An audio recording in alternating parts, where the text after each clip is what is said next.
All right, let me check out these deck lists. So Abyss playing basically a Necro Charge version, playing Ektar, Demon Lord Ektar, still has the top end. Not playing Iserphil in this list at all, going for the straight Demon Lord Ektar build for the most part. Haven, on the other hand, is actually going to be the straight up control Haven, which is pretty good. We'll see how this goes. They are actually playing a one of Ancient Protector too, which is interesting. I wanted to know, I'm wondering if that will come into play here at all.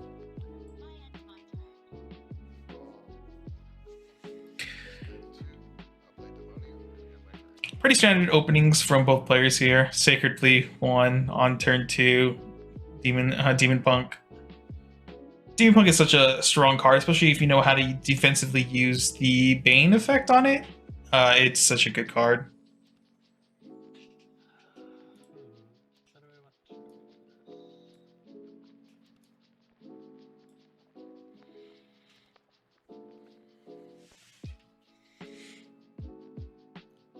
Looks like Haven is going second also, which means they will be able to actually use Marwyn to turn sooner, which is pretty important for the deck, I feel like. Getting that extra ramp to get out the Aegis turns earlier just always feels so good.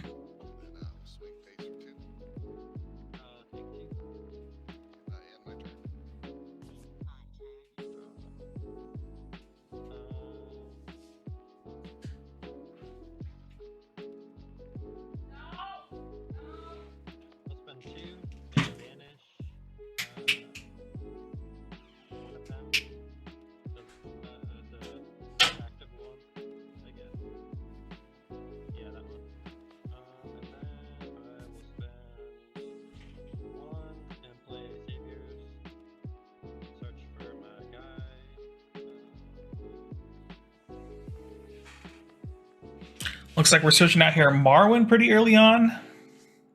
How many of those spears do they actually run in this list? They only run 2 split of the spear, the saviors into Marwyn. I much prefer just playing the straight up 3. To me, it just feels way better.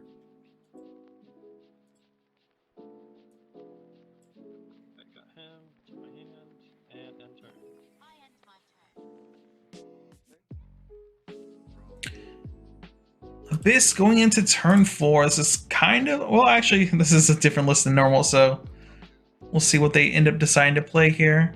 One of the big things for this matchup too is if they Marwyn skip a turn, they do play Bone Chimera, which they need to be aware of. Like, skipping a turn to Evo Marwyn in this matchup just seems like an easy way to lose the game very quickly.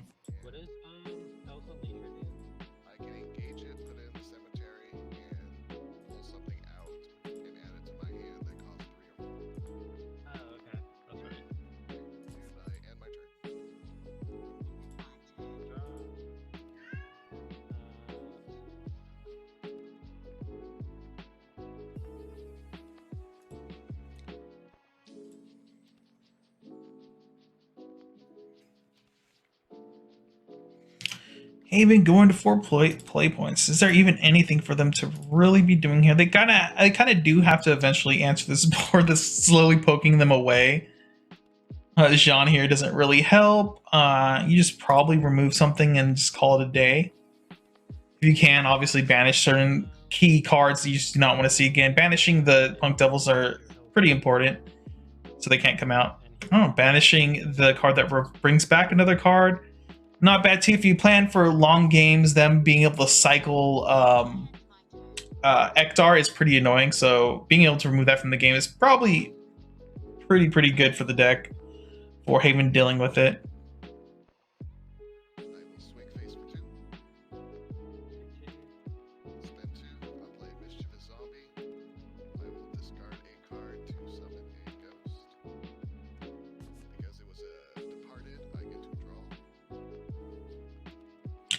Mischievous Zombie, I think was such an underplayed card during that time. This card was just so good.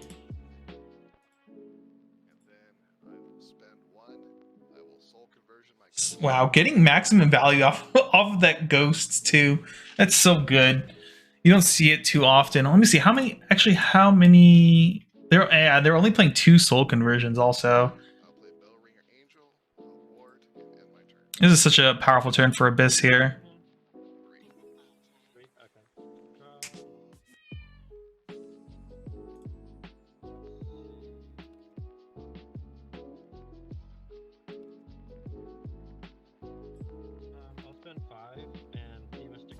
Themis coming down. Doesn't feel too bad. We get the heal 2 plus the draw off of Bellringer for Abyss, so they're kind of like in a comfy spot here. But that's just how it is when you play Control Haven. It's just you sit there and you wait and wait and wait and hopefully live to the point where your Aegises come down and kind of take control of the game for you.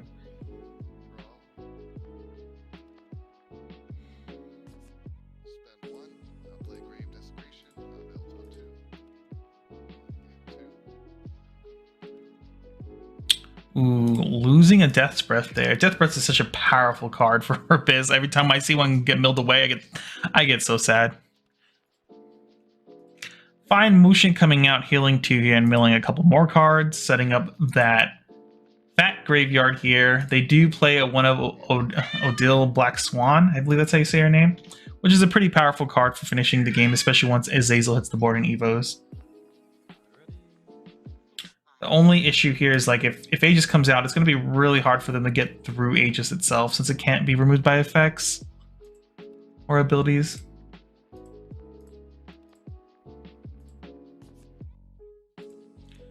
Hopefully next turn we get a good Demon Lord Ektar turn for Abyss. That'll be really important.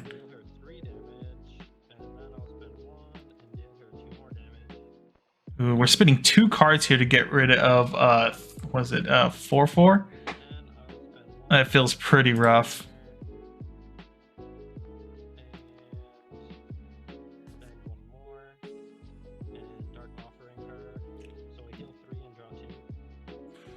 Dark Offering away the Bellringer immediately.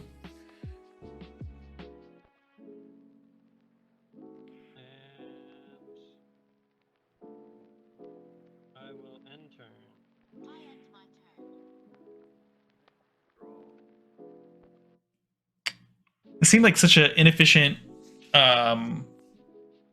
use of play points. They do play 2 Bellringer Evos, so they could have spent this turn, instead of wasting an Angelic Snipe, they could have Evo Bellringer Angel and then Dark Offering it away. Interesting that they chose not to do that. I'm wondering what they were like even hoping to get off the top here. Maybe like another Sacred Plea. My assumption is their hand is just like pretty poor and they just decided not to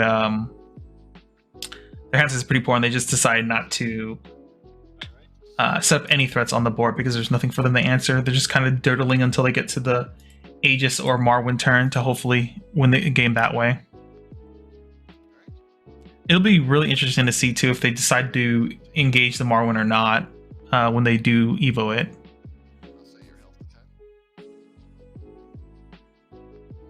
Azazel coming down, setting that life total to 10.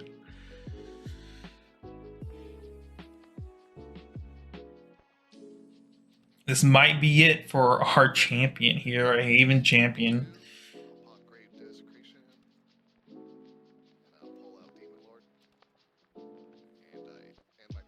Yeah, the next turn is very scary. This turn they have to remove Azazel. Azazel just represents a threat they can't deal with very well. They're only going to 7 play points here with 1 Evo point. What can we even do here? I mean, they do play Erd. Erd would be a nice way to answer this and still like have like some fake threat on the board, essentially.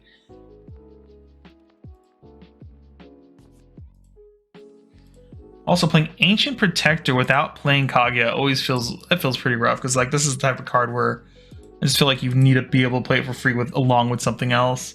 But they only play a 1 of Ancient Protector and no way to really search it out as well, which is interesting.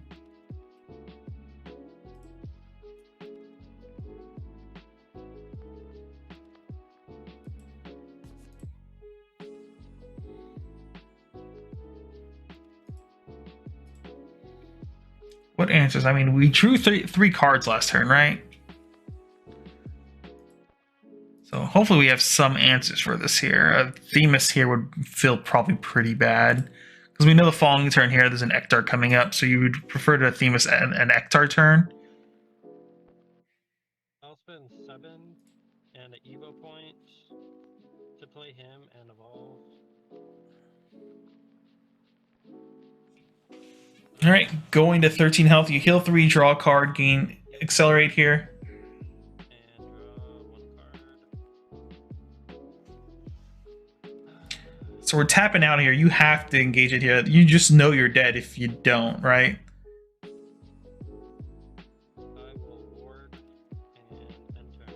Unfortunately, Azazel does have Bane, which will remove this follower. Which I think puts him pretty close to lethal here.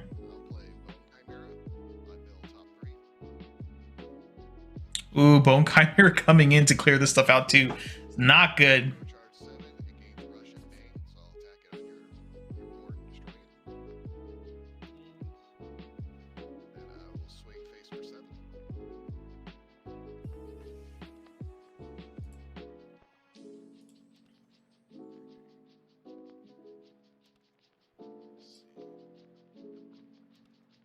Five play points left. No Black Swan in hand. Otherwise, that would have been pretty hype. Oh, maybe they are actually counting.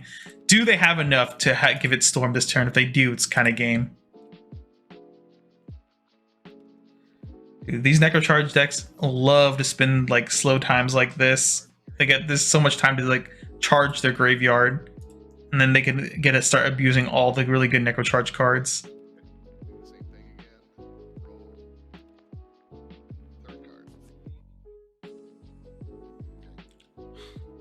Hitting an Acolyte's Light, that's pretty big too, meaning they can't heal anymore. Or less chance for them to heal, especially when you have some easy Stormfallers that come out. What are we counting here?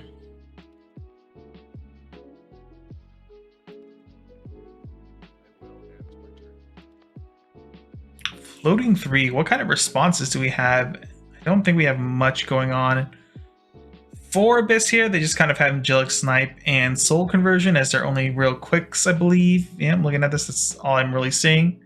Which means they're not really threatening much with Floating 3. But you never know, your opponent might misplay thinking you have a Surefire or something. Alright, well, you made that Evo play and set yourself to 6.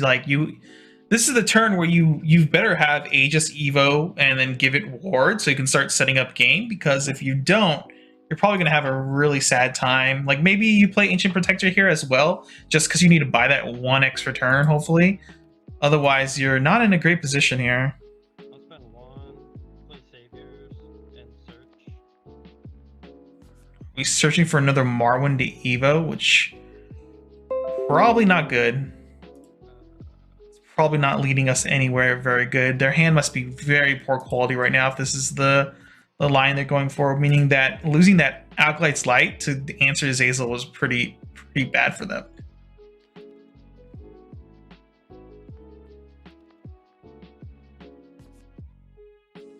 And I'll spend 7 and an Evo point and evolve him.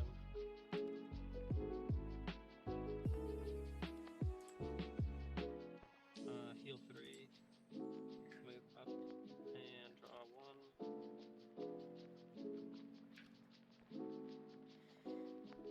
This is probably game here because they have to. They only have 1 play point left. They have to use this to run into Azazel, which Azazel has Bane, unfortunately. Oh, he does? Dang it. Did not know that. That was a waste of a full turn. Nah, I'll just play that and hope for the best. Playing a bell ringer here behind this misplay, unfortunately. This still might be lethal here because Black Swan comes down, gets rid of the ward, I believe.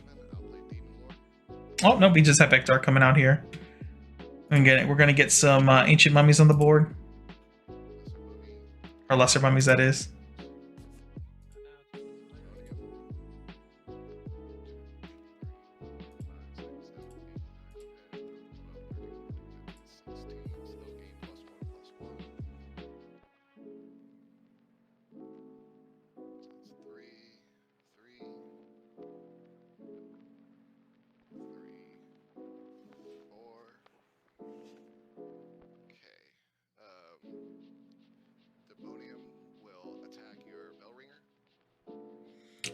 Clear out this bell ringer here. I assume we're gonna get an Evo for the Lesser Mummy, possibly. Spend 1 point to Evo. Get him some extra damage and a ghost as well. 4, 4. I will swing face for 4. Okay. On strike, I get to summon a ghost. Ghost will attack face for 1.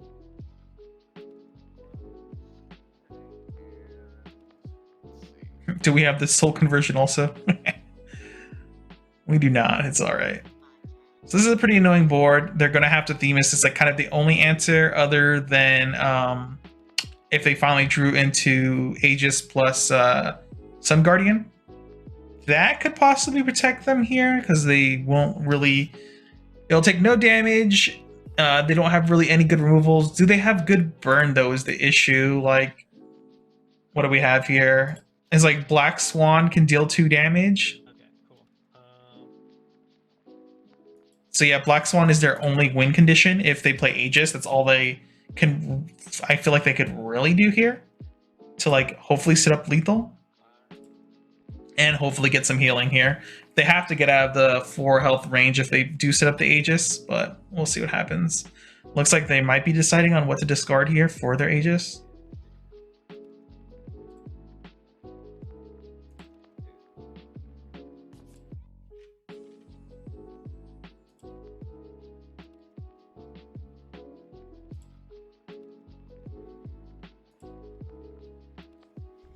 It's a pretty rough turn. You just kind of like, yeah, you just, if you have Aegis, you have to just decide to lose to Black Swan, and that's all. That's it. It's like Black Swan off the top, or if Black Swan is already in hand, or Death's Breath, Black Swan. Those are like the only ways Abyss wins here. If you do set up the board, if we're not here, then Forward and an Yep. evil point. all right, we're earning things away here. Banish the big guy. Evo her. Unfortunately, not big enough to deal with the demon punk. And Surefire Bullet the pumpkin dude. All right, getting rid of the Lesser Mummy here with Surefire.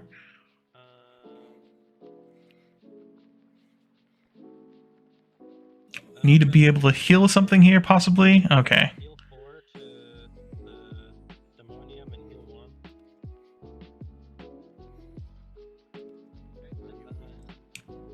Yeah, and then I'll spend 1 for Bellringer. Unfortunately, this still dies to Black Swan here, so we'll see if they have the Black Swan or Death's Breath if Black Swan is in the grave.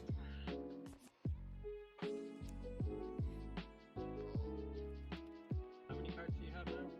I have 4 cards in hand. Oh, okay. Spend 7. I'll play Demon Lord. Summon Demonium and Lesser Mummy.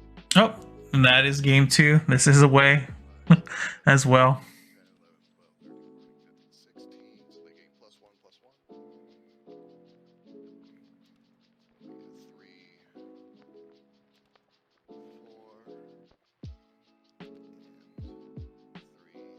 3, 3. Demonium will attack your bell ring. Bad draw. Then I will spend 1 to Evo. Lesser Mummy Evo generates becomes a 4/4, will generate a ghost here, and that ghost will be lethal with Face for 4. Haven tapped out. That should be game. On strike, I get to summon a ghost, and I'll swing for game. Alrighty then. Pretty interesting matchup. Haven did make a slight misplay, not realizing that Azazel had Bane. They just needed to get their Heavenly Aegis combo off earlier to really be able to solidify like the game and like lock it in. Unfortunately, they did not have the right answers at the right time.